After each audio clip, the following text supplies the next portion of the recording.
गुरुची भाकरा मला दे आणि जसे आम्ही आमच्या पत्रकारांना क्षमा करतो तसेच तू आमच्या अपराधाची क्षमा कर आणि आम्हाला आपण देऊ नकोस मनापासून आम्हाला सोडव. आमेन.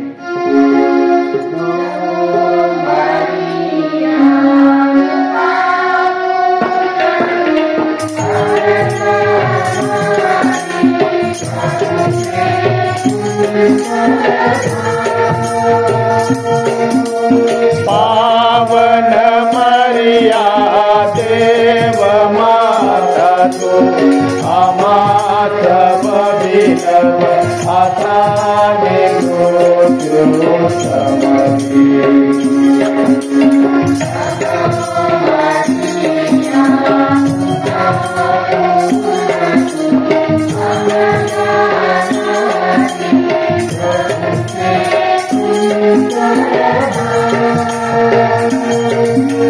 पावन मरिया देव माता तू आमात बबिलव आता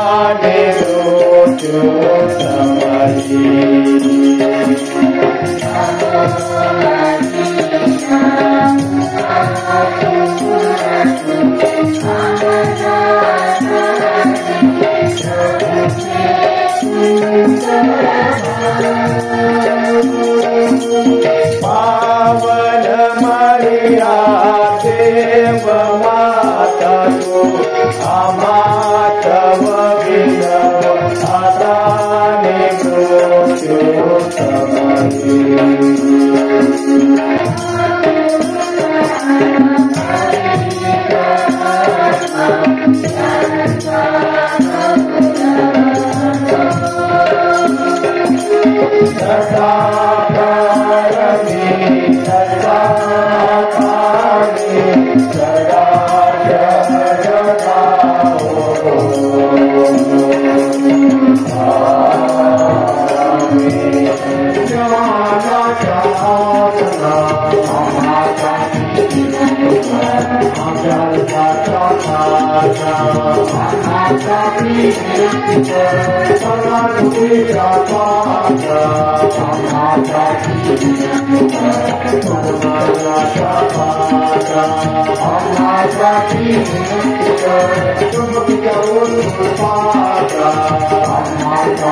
विश्वासाने त्यांना आशीर्वाद स्वास्थ्य प्राप्त होते. पवित्र आत्म्याच्या कृपेने या रोगाची पीडा दूर कर. हे आरोग्यदायी माते त्यांना आजारात सहनशक्ती दे. तू आरोग्याची व पीडिताची सहानुभूती आहेस म्हणून तू आमची विनंती ख्रिस्ताकडे पोहोचव. हे प्रभू तुला विनवितो की जे आजारी आहेत त्यांना पवित्र आत्म्याच्या कृपेने बरे कर. त्यांच्या पापांची क्षमा कर. मनाची व देहाची सर्व दुःखे त्यांच्यापासून दूर कर. तुझ्या सामर्थ्याने त्यांना सबळ कर. तुझ्या शक्तीने त्यांचे संरक्षण कर व तुझ्या आशीर्वादाने त्यांचे जीवन सुखी कर. सर्वशक्तिमान परमेश्वर पिता पुत्र व पवित्र आत्मा तुम्हास आशीर्वाद देवो. आमीन.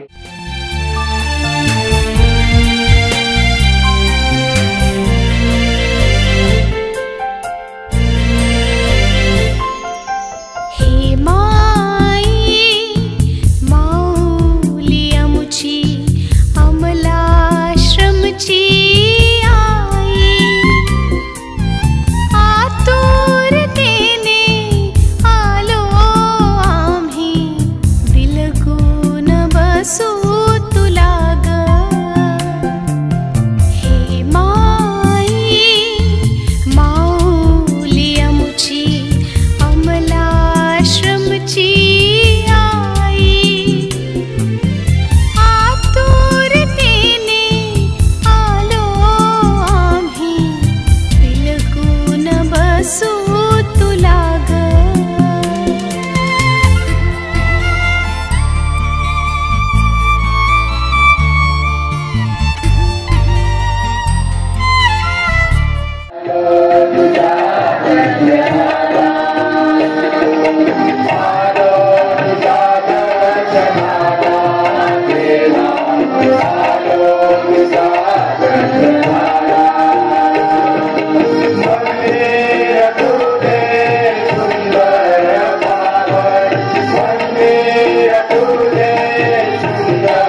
परमेश्वरावर दया करू, आमच्या पापांची क्षमा करू, आम्हाला सार्थ काही जीवनाकडे देऊ.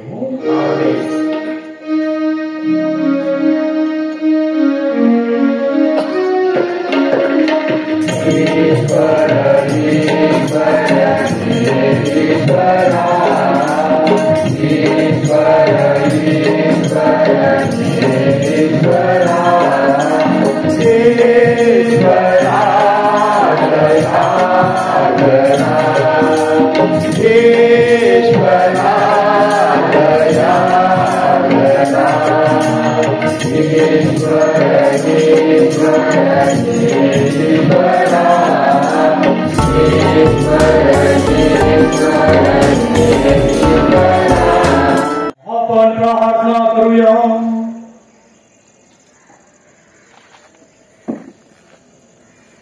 हे परमेश्वरा, सर्व समर्थ बापा, तू आमचे तारण करतोस व ख्रिस्ताबरोबर आम्हाला तुझी लेकरे बनवतोस. आम्हाकडे दया दृष्टीने पहा, आम्हाला काही स्वातंत्र्य वाहन कर आणि तू अभिवचन दिलेल्या स्वर्ग राज्याचे आम्हाला दान दे. ही प्रार्थना मी तुझ्याबरोबर पवित्र आत्म्याच्या ऐक्यात सर्व काळ जिवंत राहणारा व राज्य करणारा एकच परमेश्वर, तुझा पुत्र आमचा प्रभू येशू ख्रिस्त ह्याच्याद्वारे करतो.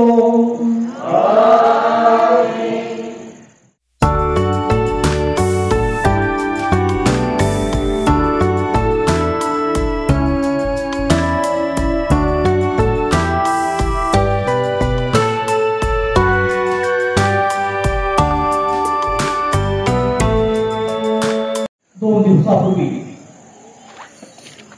आपण संत मदर तेरेसा यांचा सण साजरा केला आहे. आणि संत मदर तेरेसा कलकत्त्याच्या रस्त्यावर आपल्याला पाहायला मिळतात. जिला आपण अनाथाची आई म्हणतो, जिला आपण गोरगरिबांची कैवारी म्हणतो, कुष्ठ रोग्यांची ती माता आहे, दीन दलितांची ती आई आहे. या मातेचा प्रवास कलकत्त्याच्या रस्त्यावर आपल्याला अन्यायकारक पाहायला मिळतो. आणि ते म्हणजे जेव्हा संत मदर तेरेसा यांनी विचार केला की आपण गोरगरिबांची सेवा केली पाहिजे, जे कुष्ठरोगी आहेत त्यांना आश्रय दिला पाहिजे. आणि म्हणून त्याने लोरेटा नावाचं कॉन्व्हेंट सोडलं. आपल्या मुठीमध्ये फक्त 5 रुपये घेतले, आपल्या बरोबरीला 5 धर्मभगिनी घेतल्या आणि कलकत्त्याची प्रत्येक गल्लोगल्ली त्या फिरू लागल्या. कारण त्या काळामध्ये समाजामध्ये त्यांना वाटत होतं जे वंचित आहेत त्यांच्यावर अन्याय होत आहे. आता अन्यायाची व्याख्या आपण संविधानामध्ये पाहणार आहोत, परंतु संत मदर तेरेसा यांनी जी सुरुवात केली अन्यायामधून त्यांना आशा निर्माण झाली. जेव्हा मदर तेरेसा प्रत्येक दिवशी आपल्या आश्रमामध्ये असलेल्या लेकरांसाठी भीक मागायला रस्त्यावर पडायच्या, एक दिवस जेव्हा त्या एका बेकरीच्या किंवा दुकानदाराच्या दुकानासमोर गेल्या नेहमीप्रमाणे भिक्षा मागण्यासाठी, आपल्या लेकरांचं पोट भरावं, घरात कोणी उपाशी राहू नये. ह्या दुकानदारानं मदर तेरेसा यांच्याकडे पाहिलं आणि पटकन ते त्याच्या तोंडावर थुंकले. मदर तेरेसा निराश झाले नाही, त्यांची आशा पार. एका हाताने आपल्या तोंडावरती थुंकी त्या पुसतात आणि दुसरा हात पुन्हा पुढे करतात आणि म्हणतात ही थुंकी माझ्यासाठी, आता दुसरा हात माझ्या लेकरांसाठी. त्या निराश झाल्या नाही. त्यांनाही वाटलं नाही की माझ्यावर अन्याय झाला आहे. ख्रिस्ताभाई बंधारे न्याय ज्याला आपण जस्टिस म्हणतो, तो आपल्या भारतीय संविधानामध्ये त्याची व्याख्या चांगली दिलेली आहे. तुम्ही भारतीय संविधानाचं प्रियांबल जर वाचलं तर त्याच्यामध्ये न्यायाची व्याख्या आहे. न्याय म्हणजे काय? Give to others what is due to them. ज्याचं आहे त्याला देणं, सर्व साध्या भाषेमध्ये त्याला आपण न्याय म्हणतो. आणि जेव्हा ख्रिस्ताने पेवणवाले म्हणलो आपण ज्याचं आहे त्याला देतो, तेव्हा त्या अन्याय झालेल्या माणसाच्या मनामध्ये आपण आशेचा किरण फुलवत असतो. आज जर तुम्ही कोर्टात उभे राहिलात, आपल्या भारत देशामध्ये, आपल्या महाराष्ट्रामध्ये प्रत्येक वेळेस तुम्हाला बातमीपत्र आहे किंवा टीव्ही चॅनल आहे, त्या ठिकाणी जर पाहिलं तर अनेक लोक न्यायासाठी झगडत आहेत. तुरुंगामध्ये असलेले कमीत कमी 75% लोक अन्यायाला आत टाकले गेले आहेत. जर तुम्ही आपल्या पवित्र देव मातेचा जरी विचार केला तर अन्यायाची व्याख्या काय आहे? देव मातेच्या कॅनलप्रमाणे अन्याय म्हणजे काय? जे दुसऱ्याचं आहे ते हिसकावून घेणं, म्हणजेच दुसऱ्याच्या खिशामध्ये हात टाकणं आहे. आणि म्हणून ख्रिस्ताने म्हणतो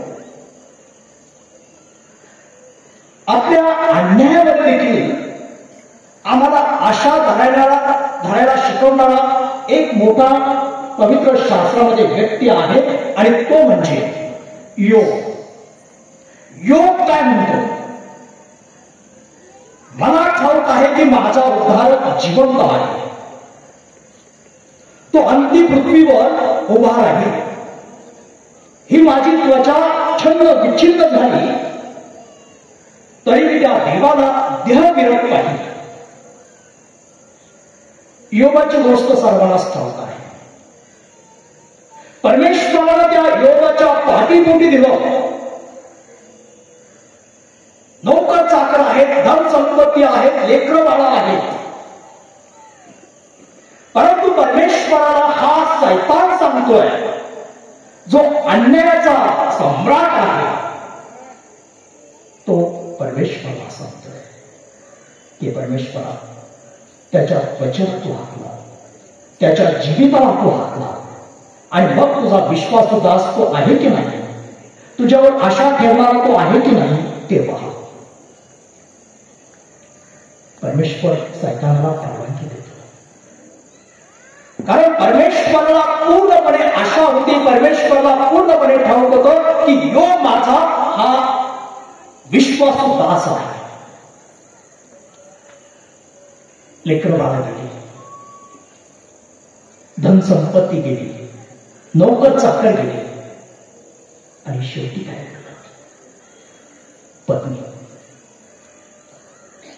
पत्नीला देखील आपल्या नवऱ्याच्या त्वचेचा वास येऊ लागला. आपल्या नवऱ्याकडे पाहून ती नाक काढू लागली. जिला तो अर्धांगिनी म्हणत होता, ही असती बाबा तू असतीतील, जिला तो म्हणत होता मांस मम तू मांस आहे, तिला देखील पतीचा वास येत होता. योग अन्यायामध्ये सैताने जो त्याच्यावर अन्याय केला त्याच्यामध्ये देखील तो आशा सोडत नाही. योगाचे शब्द आहेत, देवानं दिलं आणि देवानं दिलं. ख्रिस्ता आमच्या जीवनामध्ये पवित्र शास्त्रामध्ये आपण अजून एक ठिकाणी पाहत आहोत, आणि तो म्हणजे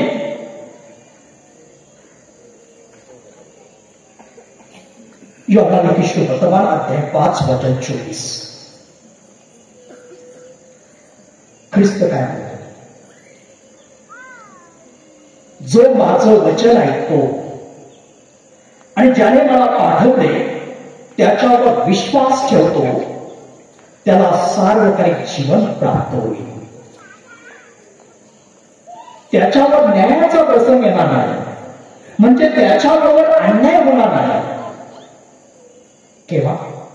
जेव्हा तुम्ही माझं शरीर खाणार, माझं रक्त पिणार, माझं वचन ऐकणार, आणि ज्याने मला पाठवलं त्याच्यावर जर तुम्ही विश्वास ठेवला तर तुमच्यावर अन्याय होणार नाही. योहाना वर्तमान अध्याय 1 वचन 39. मी प्रभूची दासी आहे, त्याच्या शब्दाप्रमाणे माझ्या आहे. देवाच्या वचनावर विश्वास ठेवणाऱ्यावर कधीच परमेश्वर अन्याय करणार नाही. आणि म्हणून ख्रिस्ता बंधू, योहानाचं सुवर्तमान अध्याय 11 वचन 25. ख्रिस्त म्हणतो, जो कोणी माझ्यावर विश्वास ठेवतो तो मेला तरी जगेल. ही आपल्याला आशा धरणारी वचनं आहेत.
सर्व पावित्र्याचा तू गम आहेस.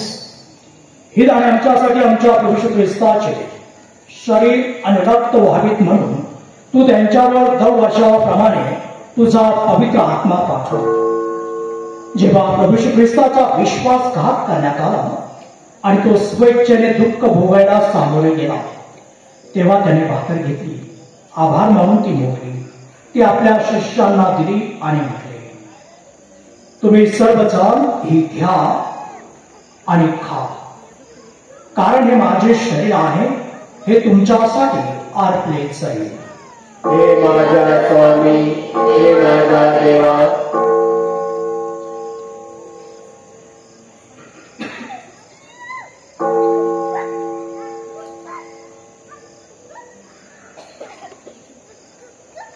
त्याचप्रमाणे भोजन झाल्यानंतर प्रभूने प्याला घेतला, पुन्हा तुझे आभार मानले आणि तो प्याला आपल्या शिष्यांना दिला आणि म्हटले, तुम्ही सर्वजण हा घ्या आणि यामधून प्या, कारण हा माझ्या रक्ताचा प्याला आहे, हे नव्या व शाश्वत कराराचे रक्त आहे, हे तुमच्या आणि पुष्कळांच्या पापक्षमेसाठी ओतले जाईल, हे माझ्या आठवणीसाठी करा.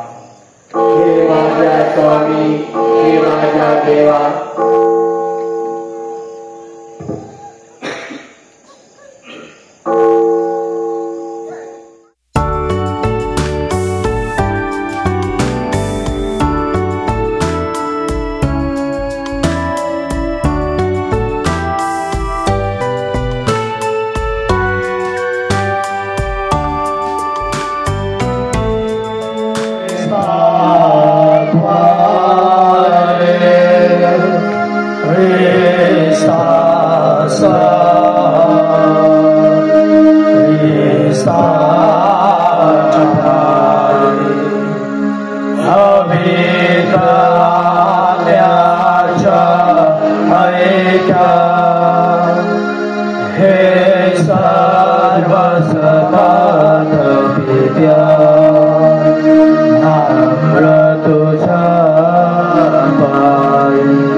जगाची पापे दूर करणारे परमेश्वराचे कृपा, प्रभूच्या भरोशात निमंत्रित झालेले आपण सर्व धन्य आहात. हे प्रभू, तू माझ्या छताखाली आहेस इतकी माझी इच्छा नाही, परंतु एक शब्द बोल, तुझे माझा आनंद.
हे प्रभू, तुझे शब्द व तुझे साक्रामेंट आमचे अन्न व जीवन आहे.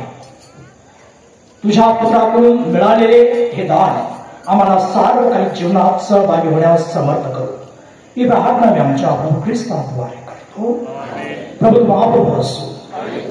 सर्वसमर्थ परमेश्वर पिता पुत्र आणि पवित्र आत्मा तुम्हा सर्वांना आशीर्वाद प्रदान करो. ख्रिस्ताच्या शांतीने जा तुम्हाला पाठवण्यात येत आहे. देवाला